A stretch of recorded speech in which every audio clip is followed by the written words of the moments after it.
Yeah, so boy, it's your boy, Bits and Bobs. How we doing, people? I'm here with my good friend Kev, big Aston Villa fan, and what we're gonna do today is talk about Jack Grealish. Kev, how you doing today? You all right? Yeah, I'm good, mate. Good, mate. Long time listener, first time caller. How's it going, mate? before we go on to Jack Grealish, Kev, obviously the sad news of Diego Maradona. So just shout out to him and just to may you rest in power, may you rest in peace, and Yeah, I hope all the negative people that were giving him bad press on the stuff he did and stuff. I don't want to see them saying he was best, he was the world class player, and all this because do you know what? You showed your true colors when you were putting his name in the mud and stuff like that. So, for me and obviously yourself, may he rest in peace. Condolences to all his family, anyone that's involved in him as yeah. well. I don't know if there's anything you want to say on that before we go ahead, Kev. I just want to say, yeah, well, we all know what he did in football, and we all know what he did out of football. So, I mean, they're two different sides of the story. You're always going to get people saying that he's a legend in the game, but then you've got his dark side that are going to take over. But I think for now, all we can do is, condolences to his family, his loved ones, and yeah, may he rest in peace. Amen to that. Amen to that. So we're going to segue into it. Kev, who do you support? Aston Villa, mate. Okay. The mighty Villa. So talk me through it, okay? Last season. Okay? Talk me Yep. through it as a fan of Aston Villa. What was last season like? Potential getting Uh, relegated and so on. Talk to me. Nerves, mate, nerves. Like I've never felt before. We've been in a relegation battle, but we were shocking that year. The year we got relegated. I think we had something like maybe 24 points. I think the year we got relegated. Okay. Had a great season in the Championship. Jack Grealish stayed that year. Could have gone. Had a few bids come up. We spent a lot of money. I think there was a lot of players bought that weren't actually Dean Smith players. I think the board has come in. They've gone, right, we're just going to get a squad together. We're going to obviously build on that, which there's no regrets in that. I just don't think we were clinical enough with a couple of injuries with Wesley. It cost us £24 million from Club Bruges. He was out. Yeah, you Tom guys Heaton, got shagged. massive. Shagged. Yeah, Tom Heaton, I think Tom Heaton's a class goalkeeper. Been in the England squad. Really good for Burnley. Signed him quite cheap. Again, injured, out for the season. Villa's problem is we signed for quite a few goalkeepers, but I don't think he had faith in any of them. So he was swapping quite a lot. Got Pepe Reina in. Quality player, good in the dressing room. Maybe a bit too old at that time. Weren't up to his Liverpool standards, but I mean, obviously, proof's in the pudding. We ended up staying up that season, West Ham. But no, it was nervous. Yeah, just losing silly games. We had big performances against the big clubs. My philosophy was enjoy your time, play good football at the big teams, but pick up points. The Brightons, the Burnleys, the Southamptons. Those teams. Those are the games that you want to be winning. West Ham. If we can nick a point here, but it just didn't happen. It just for some reason didn't happen. Lockdown came in. I actually believe it was probably better for Aston Villa than it was for any other team. We needed that break. Players, they said they were talking behind doors. They were listening to, watching videos defensively. Came back. Then there was that dodgy decision at Sheffield United, which which pretty much kept us in it. So, just for the viewers, Kev, what was the dodgy? Sheffield United. Yeah, so Sheffield United has scored. I think they had a free kick. The ball comes in, and I think it comes off our striker Keenan Davis, who actually pushes the goalkeeper behind the line. He's behind the line. He catches the ball, but the ball's behind the line. Unfortunately, it doesn't register on the goal line technology. The ref doesn't get a signal, and the VAR machine wasn't working, so they couldn't look at it. Unfortunately for Sheffield United, brilliant for a Villa fan. Swings and roundabouts. 100%. Swings and roundabouts. 100%. So I mean, okay, so you survive, right? You survive relegation, right? Yeah. And best probably bit of business. Jack stays, and he signs a new contract. I think he signs a new contract because we didn't buy him. And when I say we, I think Man United. I think I'm just going to go with it, right? I think we were going to sign him, or we were told he was going to. Oh, thank you very much, Bobby. There you go. He was basically saying, I think Jack Grealish was going to get bought by Man United, and it didn't happen. So we obviously got Van de Beek because it was economically better and cheaper. Yeah. However, is Jack Grealish worth 80 million, Kev? Not now he is. No, now he is, yes. However, now he is. at the time, okay, just kicked Villa up. You were doing your songs in the change room and stuff. Fair play. You just stayed up. He wasn't worth 80 million at the time. No, I probably would have said anywhere between 40 and 50, maybe. I think at that time. I mean, you got to remember, like I said just before, the season before we got promoted, Spurs offered us £2 million and Josh Onoma for Jack Grealish. Now, if you if you think about that, then I don't, that was nothing, for the Villa captain. And if you look now, it's quite laughable, in the case of what they offered. But no, I think staying up. Probably, I would say personally anywhere between 40 and 50. But I'm glad the club put a high demand on it, because I think as a Villa fan, we've been known for selling our best players, our best talent. If you go back, you look at Barry, Milner, Young, Downing. We sold them on the cheap, and that was our downfall. I think we didn't stay up. We didn't compete. We had to buy players from other leagues on the cheap. Drop the wages down. We had managers come and go, but I think now there's a real structure, and I look at it and I go, okay, who could afford Jack Grealish at the start of this year? You could look at Spurs. I think he would be all right in there. You'd say Man City, Arsenal, Man United. I don't think Liverpool would have maybe come in, but again, the Man United deal.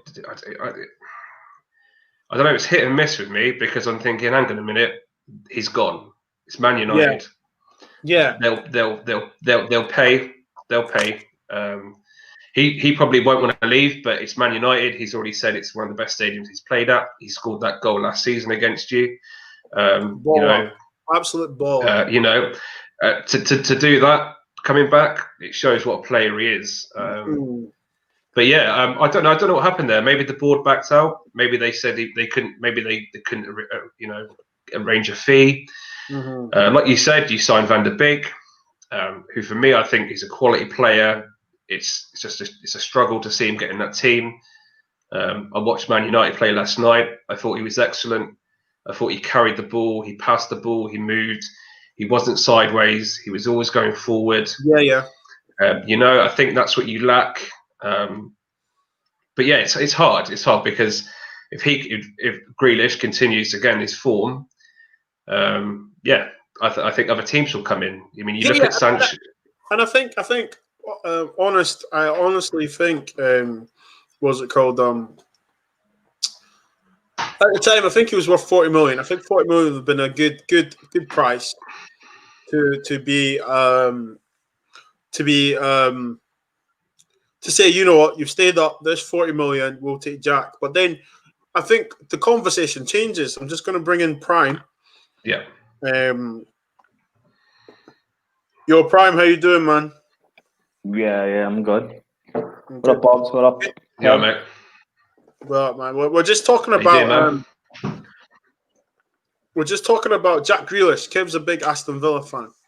So we're just talking about the price he was at the end of last season. And I'm just going on to say that I think for what he accomplished and what he'd done for Villa, I think you could have said 40 million if they got relegated. And I think Villa would have bit our hands off. However, you stayed up. So how many players replaces Jack Grealish? Do you know? Do you know what I'm trying to say, Kev? So basically, if look, so you're saying we're saying that they were quoted 80 million, right? So I'm saying to you, well, that's how much they think he's worth. Do you know? Yeah. Because it's like, if you're going to take our best player away, we're going to have to replace him, replace him in it. You know, Prime. Just definitely, yeah. What's your thoughts on Jack Grealish last season? But then we're going to go into next season on last season and keeping Villa up. The guy's a baller, isn't he? He's one of the best creative players in the league. You look at, for example, Zaha, Crystal Palace, and how important he is to them. But I don't know. I don't think Zaha could make that step up and have that same impact. But Grealish can. He's a leader. He's a fighter. I like the fact that when he first broke through at Villa, that was the season when they got relegated, if I'm not correct. The fact that he stayed with them, went down, he grew, and he learned. Because I remember during that season, something came out. He was like partying too much and stuff like that, and just having fun because he was young. He was a kid.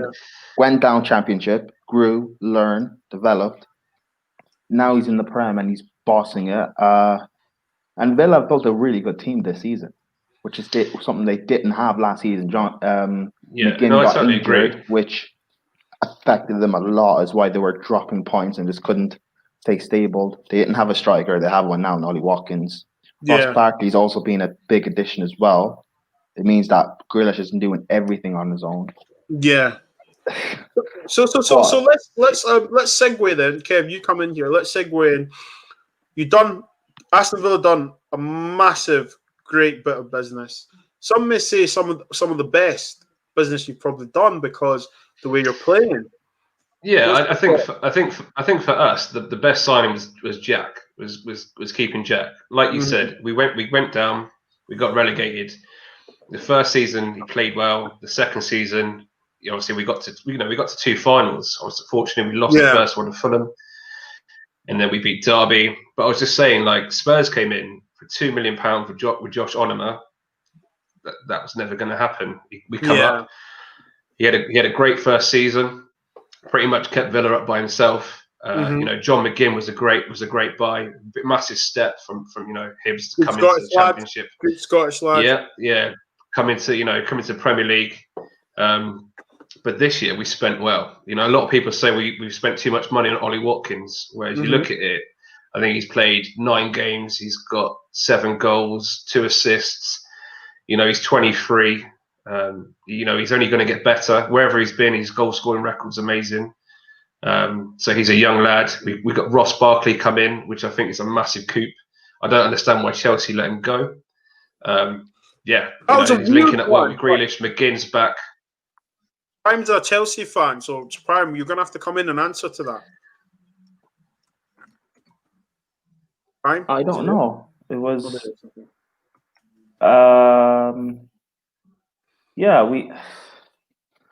because actually,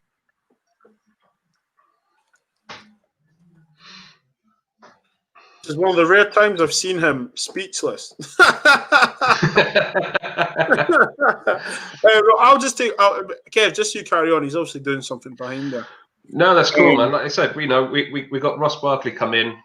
He looks like he's picked up a knock, hamstring from the other day at Brighton. We brought in Matty Cash, Nottingham Forest right back at Player of the Year. Good signing. Again, 20. For me, he's immense. He's a player. He's up and down. His tackle rate is amazing. He's fearless. He's not scared to get in. Considering it's a massive step for someone like that. I think Martinez from Arsenal is a steal, a massive steal. Look, massive. I've got Arsenal friends, and they were messaging me saying, like, mate, what has happened? Villa have signed this guy. He's a player. He's decent. I didn't realise who he was. I thought he'd been on the books for a while, but he'd been on the books for 11 years. Massive, and I think he wanted to play football. Villa spoke to him. He said that Dean Smith spoke to him, John Terry, the club. Look at him now. I think he's a player that Martin. I think we paid 17 million. The thing is, like, you guys have bought well, right? And it just shows you, isn't it, when you have a competent manager that actually gets his players that he wants. And that's not a dig to any club. It's a dig to my club. Yeah. Yeah, no, I get it. Like, I think like last year, the board bought players. They weren't Dean Smith players. You could tell there was an atmosphere at Villa. The players, they weren't gelling. This year, Dean Smith's got his money. He's brought his players in. Like I said, Barkley, Matty Cash, Martinez. The likes of John McGinn coming back. Yeah. I just think, it's awesome. For me, right? It's interesting because I didn't expect this. I'm not gonna lie. Yeah. Okay? I'm not gonna lie to you. I didn't expect it at all. I didn't think you guys were okay. I didn't think you were gonna get relegated again, but I didn't see this flourish of great attacking football of old Aston Villa under Martin O'Neill, where you guys were pushing teams up. Gabriel Bonlaho, Ashley Young, Gareth Barry, James Milton. Yeah. Do you know what I mean? Like, really good attacking football. For me, growing up, we had Ron Atkinson, Yeah. John Gregory. We played some great football under John Gregory. We had the likes of Ginola, Paul Merson, and then obviously we come in and then Martin O'Neill, Larson, Melberg, Barry, Downing, Milner, John Carew, Gabby. These are players. I'm talking like 2007 to 2009. I think we finished 5th, 6th twice. That was great football. I was always, I was going to Villa Park, enjoying it. The crowd was going wild. We had a dip for about 10 years. I think now maybe it's back. Dean Smith seems like the right man. I think you've got to stay with someone. He's a Villa fan. He's from the area. He's brought his players in. The players are playing attractive football. Last year we struggled. I think this year we beat Liverpool 7-2. I don't think people give us credit for that. I watched the commentators after. The grass was long. Liverpool looked tired. I don't think that was the case. We had 3 deflected goals. Okay, it's cool. But you take those away, we still beat them. It was a team effort. Yeah. I think Liverpool just we scored too many. They put their heads down. They weren't in the game. You look at it without their goalkeeper and Mane. That team won the Champions League and the Premier League, and we beat them 7-2, and we just survived relegation the season before. It says a lot. I'm really glad you beat them 7-2 because on the very same day there was a few mishaps, so we don't need to go into it. But no, Man United were spanked 6-1, and I think that's the only day I've ever not minded losing. Getting beat 6-1 because you guys. There's a lot of Man United fans that say that they had a really bad day, but their evening turned a lot better after that. Oh, it was 100% brilliant. Prime, just going to come back to you regarding. Just going to bring in Sonny here.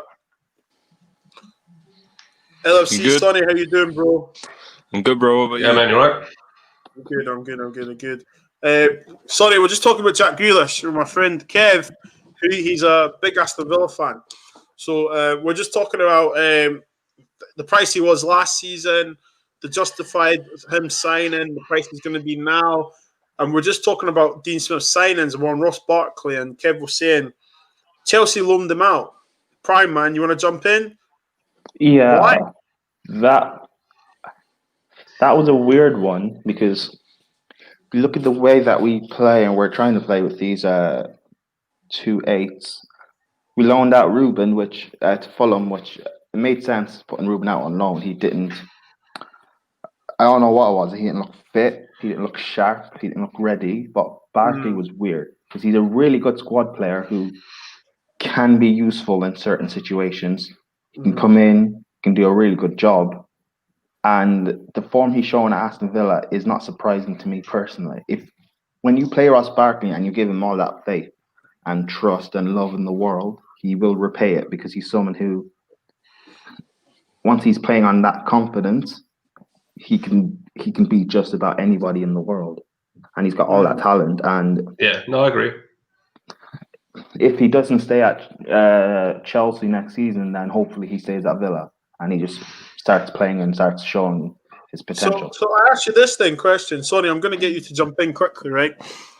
Ross Barkley plays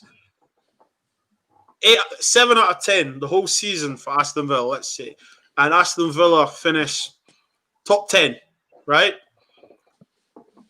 Do Chelsea take him on to play him? Because the way I see Chelsea going now, he doesn't start for Chelsea. So what's the ideal situation for Ross Barkley? Villa permanent transfer? Or I would love him in this squad, like as a backup. I don't think he would mind it as much. No, Barkley. Or Barkley. But look, and I'm going to get onto that. If Aston Villa really want him, maybe get Jack Grealish, just Ross Barkley. Why not? Why not? 16 mil plus Ross Barkley. Why not? Sorry, I'm going to get you to come in, bro. Thanks for coming on. Yeah, bro, we're just talking about Jack Grealish. What's your thoughts on Jack Grealish, man? From last season and obviously up until now. Yeah, he's one of the best midfielders in the league, without a doubt. You see what he does for Villa. I don't think Villa are near as good as they are without him. I haven't actually seen a game recently where Grealish hasn't played. I don't know if you can tell me about this. Has there been like a game where he hasn't played and there's been a massive difference? No, he hasn't. He's played every game. He started every game, even obviously with the England internationals. But when he played Saturday against Brighton, I watched the game. He looked tired. Whether it's the minutes, I don't know. He just looked tired. But there was a lot of players that looked tired. John McGinn looked tired. I know he's played a lot of minutes for Scotland. There wasn't that. He got to the Euros. Just putting that in. Yeah, there wasn't that freshness. So I don't know. Maybe I don't know. Maybe I would have took him off, but he's Villa's leading man. You're not going to take your best player off, are you? I mean, it's one of those magic moments where he can bring in a foul. He'll take, win you a penalty. He can win you a free kick. He can do something magic like he did at Man United by beating De Gea. He just, I thought I'd chuck that in as well. But I don't know. He just looked tired. We've got a game on Monday against West Ham. Hopefully he'll be all right. But I think if he's fit, he plays. I think that's it. Simple. If he's fit, he plays. You play a 90% Jack Grealish, he's better than some 100% players, and that's not criticising them. I think that's just what he brings to Villa and what he does for the club. I think this year he's not all about him. We brought in Barkley, we brought in Ollie Watkins. Traore from Lyon, he's come in. He just needs to get minutes. I think he looks a decent player. Matty Cash, who I talked about at right back. I think possibly there'll be 1 or 2 coming in January. There'll be 1 or 2 that leave. But things are looking good for us at the minute, and I'm happy. It's great. Cheers. So Gunnar, big up Gunnar, man. Arsenal fan, the op, but he's here. He's all good. Talking about Jack Grealish, bro. Put your 2 cents in, man. Jack Grealish for you. Is he the best English talent this season? Ooh. It's a tough one, isn't it? It's hard, man. It's hard. Calvert-Lewin's got a shout to be the best English talent at the moment. Good choice. But if you're talking about attacking players, then it's a little toss up between him and obviously Mount. They're different. They're different because a lot of people comparing them, because I think they're comparing them just to get some sort of beef popping off. I'm not quite sure what they're comparing them for. You just play both of them. I think they can both play. I think they both can play together. The problem with England that's been in the past is that they're too scared to play more than one baller at a time.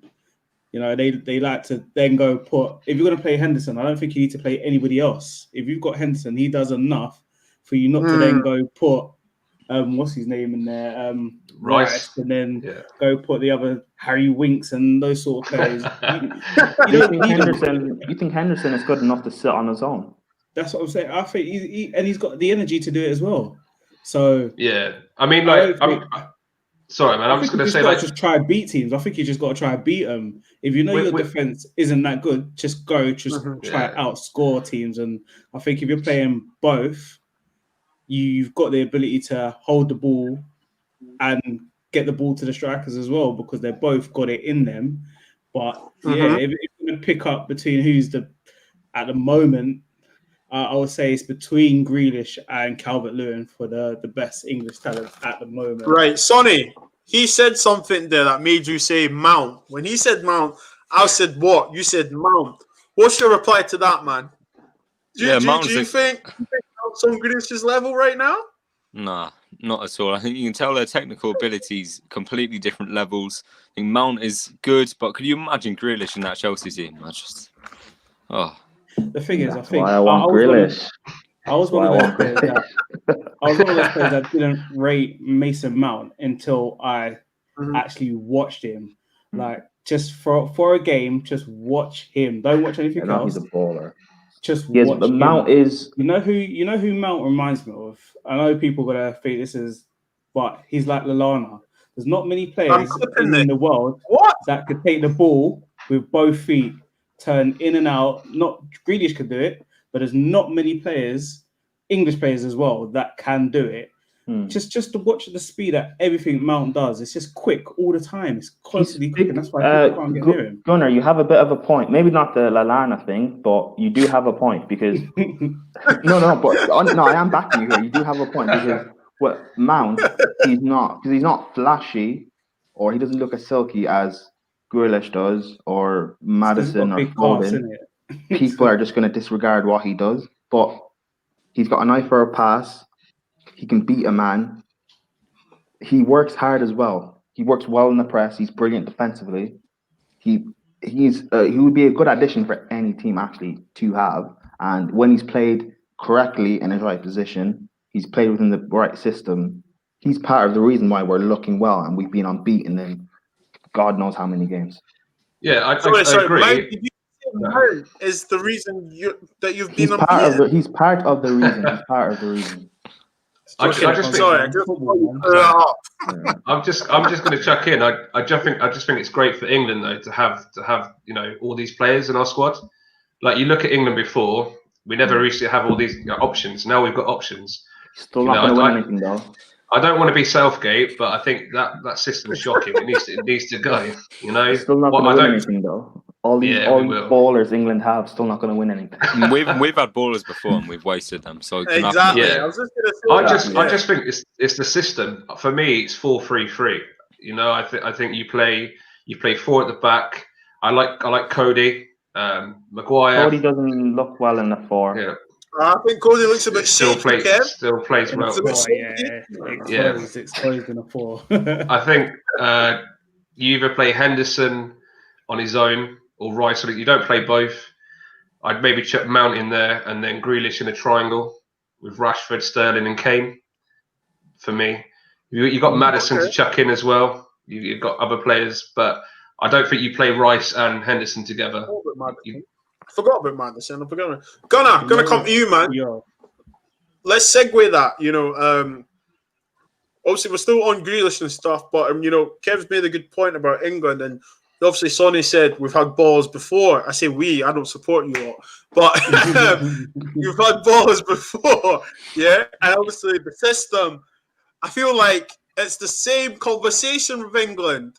You have the players, all these players. But it's the system. And the golden generation, Beckham, Gerrard, Lampard, Scholes, they didn't know what system to play. So you bumped the best central English midfielder of the Premier League to play left midfield. What's your thoughts on that, man? Because personally, I think if this is a different country, say Spain or Holland, right? They all play. They find the system, right?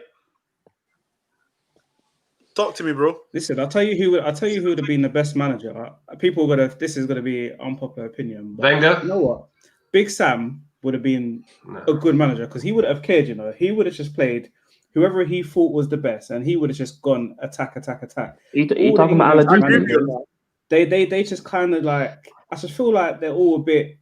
We don't want to get embarrassed, but we've got to try to keep it solid at the same time. But I always said that if I had to pick 2 out of Gerrard and Lampard who had to play, I always 100% would have picked Lampard every single day. But it's just like, I don't know. They're just scared of it. Even like Ross Barkley, I think if he's fit and firing, which is not, it's hardly ever, he's the type of player that has got to be playing because he's different. So I was like, you got to play players that are different, but we always play the same sort of players, and it just doesn't work. Gareth Southgate, I feel like Gareth Southgate is just playing players that he worked with in the under-21s.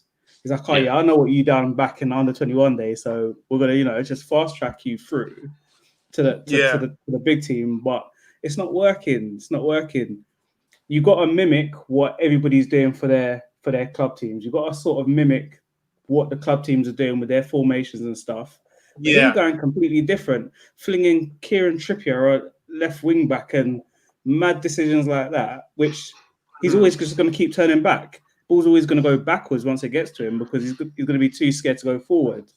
But I just think just play the young, fresh, exciting, quick ballers and just go for it. Just go for it. Just go for it. That's all you can do is go for it. I think, right? I think the thing about international football, and guys, please, this is what I'm going to say on it. See, international football, it's not club football where you're with each other every day, right? And then game at the weekend or anything, right? Kev, there's a thing here for you right now. It says, Grealish is too good for Villa. If that's the case, he would have gone. Grealish, remember? Yeah. He would have gone otherwise. He would have left. I don't think he's Villa through and through. He's captain. I don't think anybody trusts him. I don't think the big teams will trust him until probably now that they've seen that he probably can perform week in, week out. I think it's one of no, they trust him, but it's a thing of like, in the summer, United wanted him. He was quoted at 80 mil. We didn't know if he's worth 80 mil. Now, City want him. How much is he going to be now? What, 100 and whatever? Yeah, but City will pay that. You look at Man United looking at Sancho. They want, they were going to pay 120 million for Sancho. They'll never ask for Sancho. No, but and look at Sancho. But you look at the Sancho now compared to Grealish, the two players they wanted, and look at the difference between the stats of the players. Sancho's doing nothing. He scored for England the other day. That's all he's done. Grealish has come on. He's got 5 goals, 6 assists. Sancho Dortmund, but they scored yesterday, did he? It was really good free kick. Yeah. Sorry, what do you think? There I go. I was watching Man United. Sonny, I was watching Big Bruno. Sonny, what are you thinking, man? Obviously, we're talking about the England lineup about but international duties and stuff, and same problem, same team. What's your thoughts, man? Well, Southgate used to play 4-3-3 and he got results. So I think now why he's changed, I think he wants to get those results against the big teams. It's a bit like how United set up now or how they used to set up with 5 at the back, 3 at the back, however you want to call it. He tries to grind out results, but it's not pleasing on the eye and it doesn't always work. But England have the quality to play 4-3-3 and that's what they need to do. And so okay, you support Liverpool, Sonny, right? You guys play a 4-3-3, right? What? Not anymore. Why? Is it 4-2-3-1? I beg your pardon. Well, we change it up a bit now, but that's only injuries. Yeah. So but majority attacking teams will play 4-3-3, right? So why do you think he's went backwards? Because he's to me like he's shitting himself now. He's just like, plays safety Sam, Like, why do you think that? It's hard to say. Maybe he thinks that he can get better out of some sort of players. I don't know. I wouldn't say he has favourites. I think that's a bit harsh to say. But Mason Mount's his fave, man. when Grealish had the game of his life, he started talking about how well Mason Mount played for 10 minutes. Yeah, I'm like, he does it. Mason Mount's a baller. He does it all the time. It's a bit odd. Yeah, it's a bit odd. So I don't know. It might be Mason Mount's dad or something. I don't know, but. Nah, Frank Lampard, don't do that. Don't do that. I'm not starting rumors, man. Didn't Lampard come out and say Mason Mount is not my son? Yeah, he did. But Michael Jackson also has a song about that as well. It doesn't matter. Do you don't think that's why I think it's crazy how powerful social media is. That the fact that Yeah. journalists and reporters are now actually asking managers these questions. Like, it just shows the power of social media, and that's why I sometimes think that, do we, as a generation or as football fans, do we overhype these players? Because Gunners basically said that Mason Mount near enough does the same as Grealish. But if I say to you Mason Mount's worth 80 million, you all say no, correct? Yeah. You say Grealish is worth 80 So, million, isn't it? talk to me. I mean, what do you think, Kev? Jump in. I mean, what's the? Is it the media? Is it ourselves? Or it's always been the British media, isn't it? I think we've had talent and they've always hyped them up. You look at, like, you know, when England went to World Cup, I think was it 90, Gazza's birthday, they went out, and then Euro 96, the dentist chair, you know, they could have left behind. You know, I just think in tournaments the press destroy England, and I don't know why. I don't know what it is about them, but you know, it's supposed to be behind us, not like, you know, pushing us, forcing us away. But when it comes to Mount and Grealish, I think they're two different players, and they'll show you. Mount's excellent for Chelsea. I think at start, I think Lampard loves him. You know, Southgate obviously wants to marry him, but you know, I just think it's what, you know. I tell you who's good, and he's that Saka at Arsenal. He looks amazing. That guy is a baller. He literally is decent. Arsenal need to be careful how they treat Saka. Saka, what do you think? It's a shame he plays for Arsenal because I love Saka, but Arsenal need to be careful how they treat him. Yeah, bro. He's being shunted out of position. 1 minute he's a winger, next minute he's a left back, he's a wing back, he's playing 10, playing centre mid.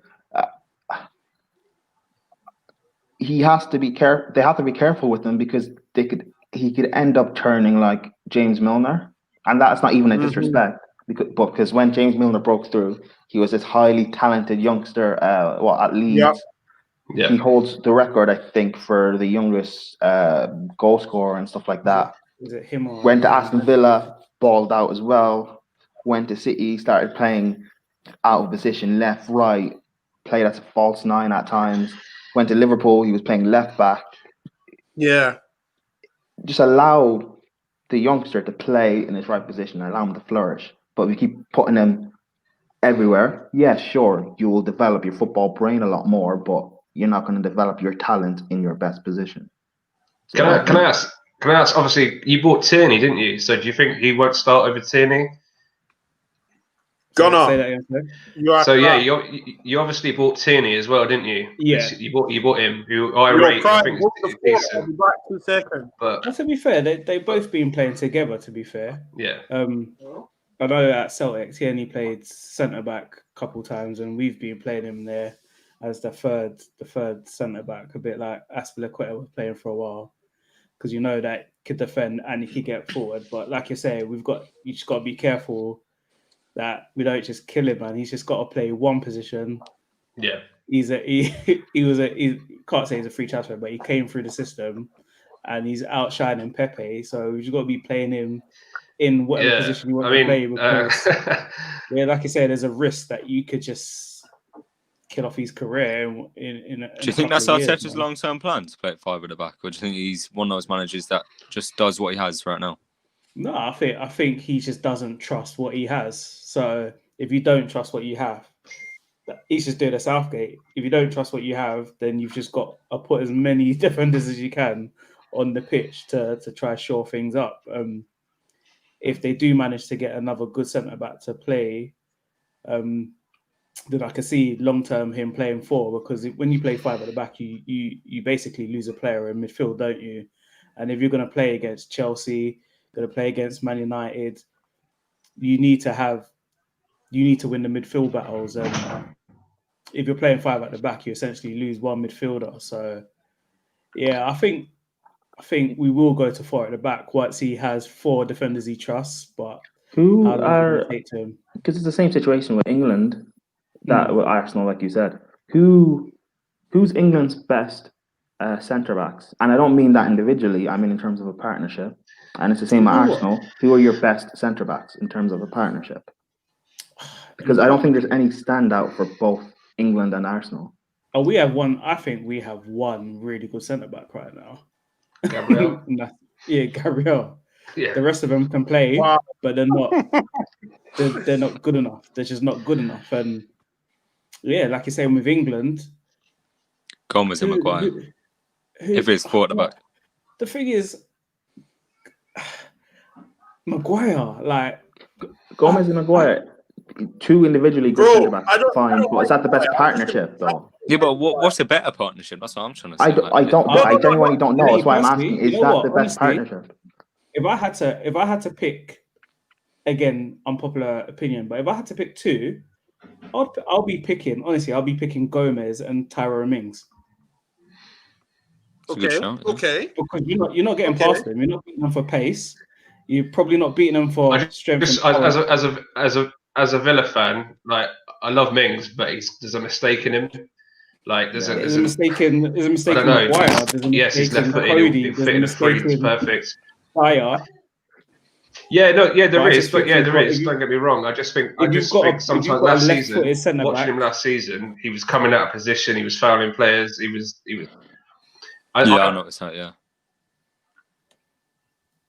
I don't know. For me, I think. I think that's a good question because for me, it's like actually, when you do think about it, and that is a good unpopular opinion because. For me, for England, I think England played 3 centre-backs in the World Cup because none of them are good enough to play in the 2. So they play a 3. And they're just not good enough. And I think that's why Harry Maguire seemed so good because, he looked good. He had other people around him. Yeah, he had everything around him, But at Man United, the scrutiny and the telescope is a lot different. It'll be the same at Chelsea, Liverpool, and Arsenal. And I have to say, had gone for 20 million, there would have been no talk. Would have been no talk. 30 million, there would be no talk. But it's the fact, and it's not his fault. They've paid 85 million for him, so it is what it is. With transfers nowadays, I think it's harder to gauge because, nowadays you've got if you spend 75 million on a player, he may not be 75 million pounds worth of footballer in our eyes, but if he fits your system and he does a job for your team and he's cost 75 million, then for me that's worked out. He may not be world class, but he's worked out. So people are raising eyebrows at the cost of say Fred and other midfielders like Xhaka and stuff, but if they're fitting your system and they're doing the job that you're asking them to do, no, regardless how much you've paid for them, if you're getting results from playing them, which obviously none of us are at the moment, but if you are getting results from playing them and they've cost that amount of money, then it's worth it, isn't it? But it just kills players because Maguire probably never turned around and said, "Yeah, I wanted to cost the 85 million pounds." I think just with English players, your price goes up anyway. Yeah, I think you can go abroad and you can buy good for 30, 40. I think if you look at England and you look at a player, this is why we said about GREALISH last year. I think personally last year, he's probably 40, 50 million. I think, tops this season, I think he's probably at 80 million. He's probably at the pricing that Villa wanted last season. If he continues and it only goes up, I think that's the thing. And clubs can ask what they want. I think if you look at Villa, we're small compared to Man City, Arsenal, Liverpool, Man United. So if you want him, you're going to have to pay. And I think that's what Leicester did with Maguire. They said, you know what? If you want him, just pay our price, take it. And I think Man United had no choice. And that's the it's not Maguire's fault. If it's Man United, just paid it.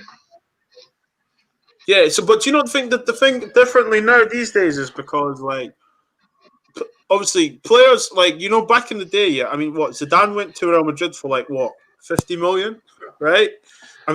What does 50 million get you now? Do you know what John McGinn's right foot. I'd say that's his honest price tag. Yeah. Yeah. So we're talking about defenders, right? Check this out. Virgil van Dijk, right? Sonny, 75 million. He's more than justified this price. Yeah. But that's my point. He's justified this price because he was always a good defender. I've watched him up in Scotland when he played for Celtic, and listen, when he played for Celtic, he was head and shoulders above everyone, right? And then he went to Southampton. He was okay at Southampton. He was consistent. You always seen it there. But now, right, even when he's gone, he's probably worth more because Liverpool were struggling at the time. But when you got him for 75 million, right, were you barking at that price? It's hard to say because we had to go in for a big defender at the time, so we had to spend that sort of money because is he worth it at the time? Is what I'm trying to say. It's debatable whether because we had loads of people obviously coming at Liverpool saying, "What 75 million? That's ridiculous!" All that. Mm-hmm. And then it literally for him, it only took I'd say 3-4 months for him to already justify that. So he came in and he done that straight away, and he proved everyone wrong. So I mean, for me, like prime. Let me ask you this: if you had to pick 10 centre backs, everybody, if you had to pick 10 centre backs in the history of Premiership, would Virgil van Dijk be in those top 10? Wait. Before you answer that, let Sam come in. Sam, how you doing? You all right? I'm good, bro. Feeling good. Yo, I must be in a good mood, man. I got 2 Arsenal fans on the channel. What's going on? What is going on? You got the ops on today. You got the ops. I know, right? I know. Yeah, so, look, you heard Gunner's question. Answer it, bro. Top 10. I want everyone to answer, actually. Shout out Worldwide Rev. Big up Sean. Big up CFC. Big up Benji as well. Big up everyone in the comments. Please like and subscribe. I need to remind myself to keep saying that. But yeah, I'm just enjoying the chat. Sam, Gunner's question, top 10. He'll be at the end of my top 10, you know. Top 5. Near the end, near the middle. That's what I say. Because he's only had 2 good seasons. He wouldn't make top 5. Yeah, because if you look at other centre-backs, they've been consistent for almost 10 years, 12 years. Well, Van Dijk's been good for the past 2 years. So you can't put him ahead of Vidic, you can't put him ahead of Ferdinand, even your Tony Adams, because Tony Adams played a long time in the Premier League. Oh, here we go. Arsenal. And your John Terry's, just to make him happy. I don't think you can put in... I don't think you can... sunglasses. I don't think you can put him ahead of... Ricardo Carvalho, even though Carvalho wasn't in the Prem for that long. I was waiting for you to say it. That's why I asked you. Can't put him in ahead of Carvalho. JT, Rio, I think Van Dijk, until the longevity proves it, I think he's in the same bracket as like Ledley King, Desai, Campbell, that like tier below. Yeah.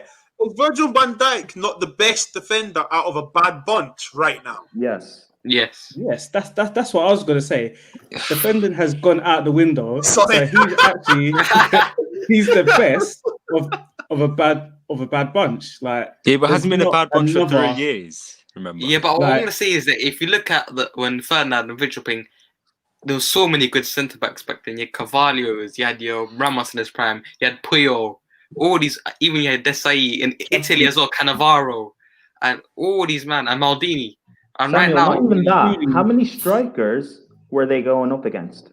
They have the icons of the game. Totti, Del Piero. There was millions. Inzaghi as well. Like, how many world-class strikers do we have nowadays? Defenders now. No, how many world-class strikers not as much do as we back have then. nowadays? Not as much as back then. Okay, yo. We can't slander Virgil van Dijk without having his boy Sonny come in and try and defend him slightly.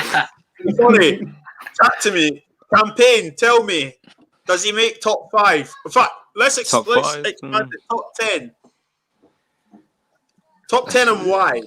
It's definitely debatable because he's had he's had 2 to 3 good seasons. So say he's at Liverpool for another 4 years, and those 4 seasons, the next 4 seasons are poor.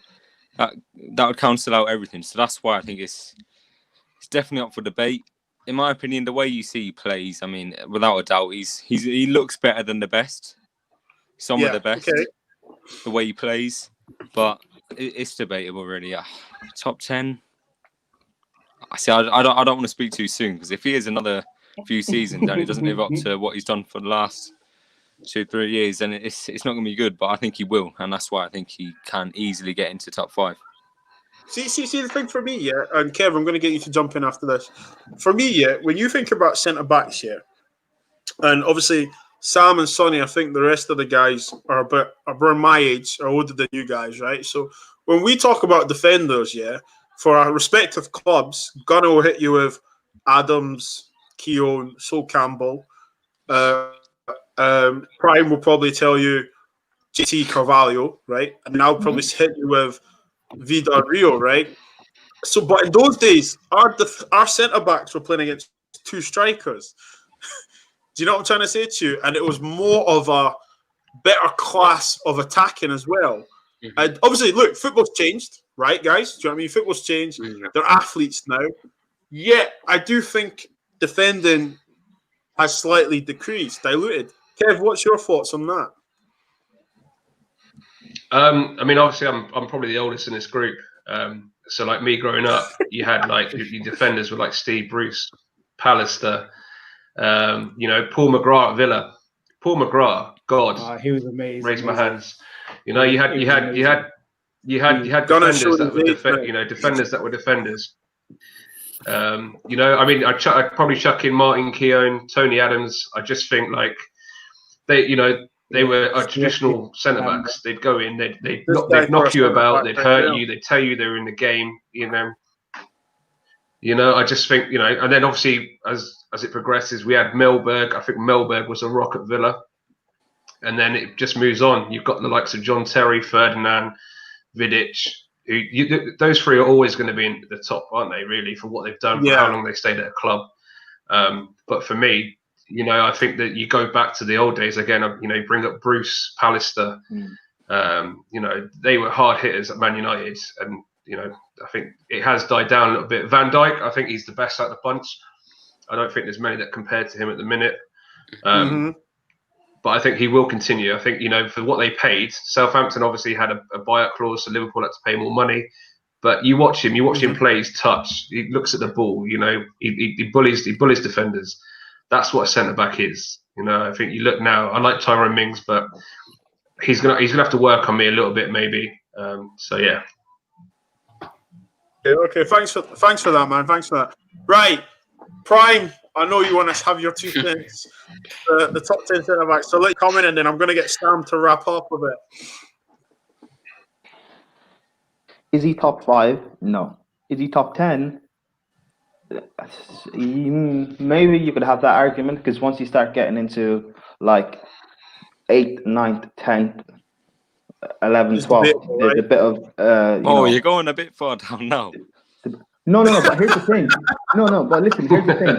I haven't even done the list in my head, so maybe that is a bit of a disrespect. Fine, but I haven't done the list in my head. Does he get into the top 10? I don't know, because the Titans, I think it's something we need to go away and think about. Everybody go away and think about it, and then we'll come back with it another day. Yeah. If you man are free this time next week, let's do it. This time next week, top 10 centre backs, and let's debate it. What are you man saying? I'm down. 100%. Yeah, I'm in. Someone says ACL after. I'm writing it down. I'm writing it down now. Yeah. Also, something to put into your minds. Toby Alderweireld. And Vertonghen, you know what? As a partnership. Yeah, Vertonghen. As a partnership. For Spurs. That's my Sean, shout out Spurs is a Yid. He'd say that. He'd chuck in Vertonghen, definitely. Definitely good. I think I would shout out to the Worldwide Red Show, Sean. We don't know how Virgil van Dijk will be after this injury either. ACLs or no. Yeah, no, look, it's true, and but I mean, I can't help thinking that Liverpool have got the best medical staff. Some of these players are coming back, and it's like they've never been away. So, but we'll see how Thiago and the other players come back. Listen, guys. I think that's a great invitation for next week. Top 10 centre backs in the Premier League. So I invite you all back next week, Wednesday, if possible, to discuss this. CFC TV, DM me, bro. We'll talk. You can come on next week as well, because it'll be good to get your 2 cents on it. And I know you're new to YouTube, so it'll be good to put you on as well. So, guys, starting from Sam, plug your socials, tell people where they can find you, please. And once again, please, thank you all for coming, Sam, especially in short notice as well. Thanks for coming, man. Appreciate it. Shout your socials, bro. We're Samuel4002 AFC on Twitter. Go give me a follow. Yeah. Yo, Gunnar. Oh yeah, sorry. All right, next person. I'll come back in 2 seconds. One sec. All right, Sonny, shut your socials, bro. Oh, no, it's cool. It's cool. Yeah, 2 places you can get my YouTube LFC Sonny, my Twitter LFC Sonny. That's literally it. Make sure you subscribe to Bits and Bobs and everyone around me as well. Yeah. Amen to that. Oh, yeah, Make I'm sure you back, subscribe yeah, to the little bro. it's Trust me. It's Big Gunner on Instagram and Away Days on Twitter. But yeah, pleasure speaking to all of you, even Kevin Villa fan. Nice to finally meet one. Yeah, I was going to say, man, thank you for Martinez. I was just going to say thank you for Martinez, mate. That's the steal. You should be thanking him for the 3 points. Yeah. Yeah, definitely. Boost up the goal difference a bit. Yo, Kev, tell the people your socials, man, where they can find you. Yeah, so I'm on Instagram, KevVilla83, and then what I do is I'll get a YouTube and get it sorted and get Twitter, and then yeah, you can catch me. But on Instagram, man, KevVilla83. Brilliant, man, brilliant. And obviously, Prime, hit your socials, bro. Yes, Radimus Prime Max on Twitter. Check me out there. YouTube, Radimus Prime, where I just do interviews and stuff with people. I have 2 coming out this weekend, actually. One on Saturday and one on Sunday. So check that out. I know it's a hectic schedule with football and everything, but I really appreciate it if people can check that out. 100%. Make sure you subscribe to everyone's channel, guys. Make sure you subscribe to all their socials. Gentlemen, it has been a pleasure. Seriously, thank you for that. I appreciate all you coming on. Guys, on this YouTube thing, I'm making new friends all the time. And I'm very grateful for it all, man. So everyone, take care. Stay safe, yeah? Peace. Yeah, it's good to meet you all, man. Yeah, sweet. Cool. You too, mate. Yeah.